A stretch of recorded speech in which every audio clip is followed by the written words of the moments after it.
Nesse vídeo falarei sobre a configuração, né, do periférico CAN para nós conseguirmos o baud rate, né, desejado, a velocidade da CAN.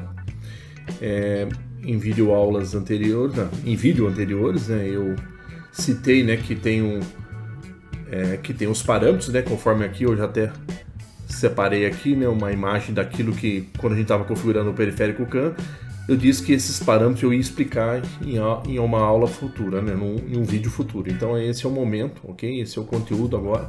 Vou explicar como que a gente chega, e eu disse também que existe um site, né, que fornece e dá um suporte para nós definirmos esses valores aqui. Mas eu vou explicar esse cálculo aqui, ok?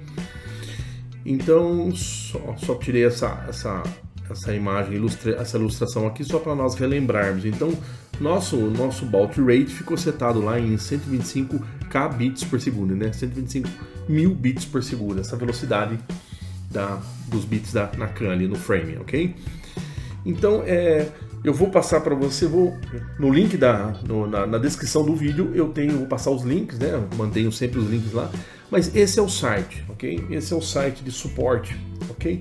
Então você observa que foi criado esse utilitário, né, que está no site, para você fazer o cálculo aqui dos tempos da CAN, né? Então aqui existem os vários produtores de microcontroladores, inclusive o STM está aqui, ok? Então aqui somente é um link para você ver a Bosch, onde que são os registradores, quais são a parte técnica envolvida sobre esses ajustes aqui, né? Então para todo fabricante ele mostra uma parte técnica desse contexto aqui. Então voltando aqui, porque a ferramenta aqui, olha, eu seleciono então como que vai funcionar aqui, olha. Na verdade, ó, eu vou selecionar aqui o fabricante, né? No caso meu aqui é ST Microelectronics. Eu vou colocar o clock, lembra o clock do barramento lá, que é 40 MB. Vou manter esses ajustes como default, que é o sugerido, é o recomendado, ok? E vou colocar aqui a velocidade da CAN, a velocidade que eu quero. Aí ele já vai me dar os parâmetros. Então, e eu vou explicar na sequência, então, como que funciona, o que é esse time quanta, né? Então eu vou colocar aqui, porque nós setamos nosso barramento em 40 MB, então esse valor está em mega aqui, olha, ok?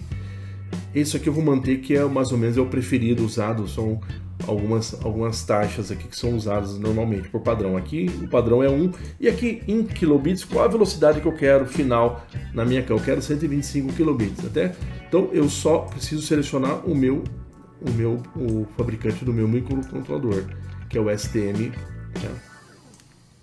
ST Microelectronics aqui, ok? Selecionei, setei a frequência do barramento que chega no periférico CAN.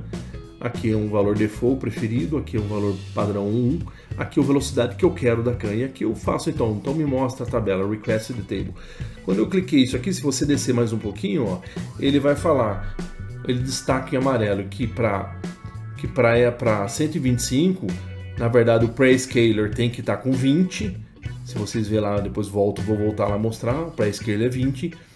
E os time quanta é o total de 16, na qual são 13 para o segmento 1, 2 para o segmento 2, então 13 mais 2, 15, e mais 1 para o de sincronismo, né? Eu vou mostrar a teoria aqui embaixo aqui.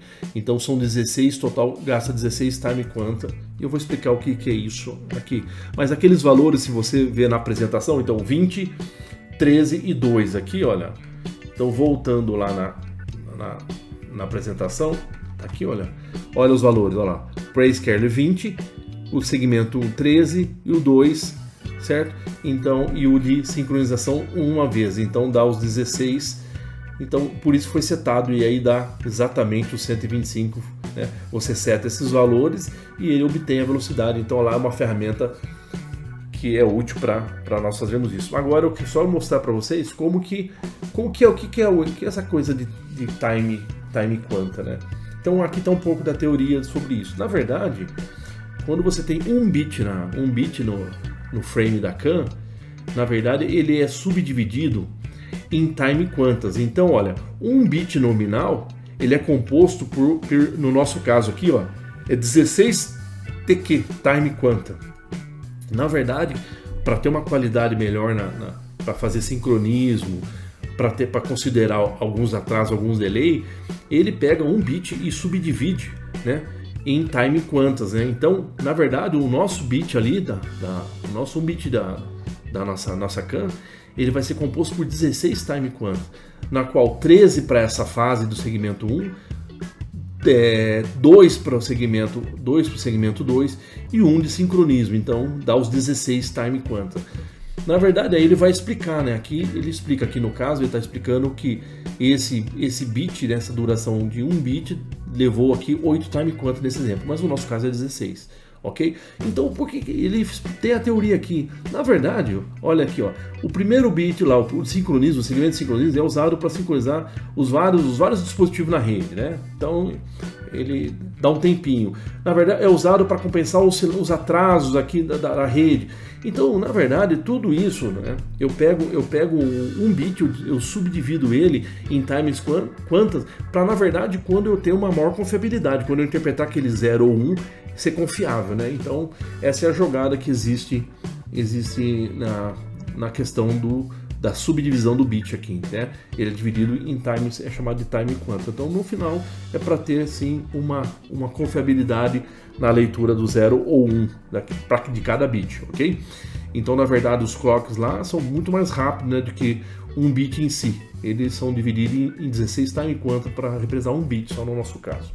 Então, voltando ali na nossa apresentação, que eu tenho mais uma segunda apresentação aqui, ó.